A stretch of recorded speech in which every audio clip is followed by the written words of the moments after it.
ரிஷபராசிக்காரர்களுக்கு தொழிலில் அபரிமிதமான ஏற்றம் இருக்கும். தொழிலில் நல்ல ஒரு ஏற்றம், செய்யக்கூடிய வேலையிலையும் மாற்றம் இருக்கும். அதில் உயர் பொறுப்புகள் வரக்கூடிய வாய்ப்பு, ப்ரமோஷன் கிடைக்கக்கூடிய வாய்ப்பு, அதன் மூலியமாக பணவரவு அதிகமாக இருக்கக்கூடிய வாய்ப்பு இருக்கும்.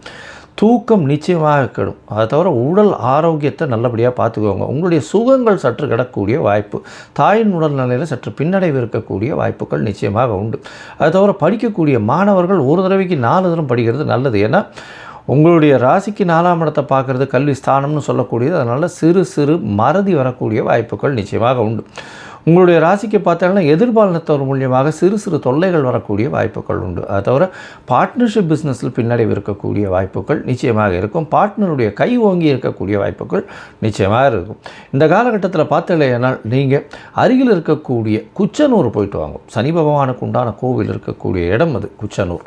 அந்த குச்சனூரில் போய் மாதுளம்பழம் சனீஸ்வரனுக்கு உண்டான பழம்னு சொல்லக்கூடியது.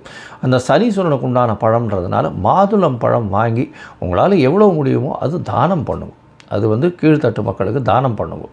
இதன் மூலியமாக சனி பகவானால் ஏற்பட்ட பிரச்சனைகள் எதுவாக இருந்தாலும், உங்களுடைய தசாபுக்தி சரியில்லைனாலும் நிச்சயமாக இந்த சனி வக்கர நிவர்த்தி நல்ல ஒரு ஏற்றத்தை உங்களுக்கு கொடுக்கும்.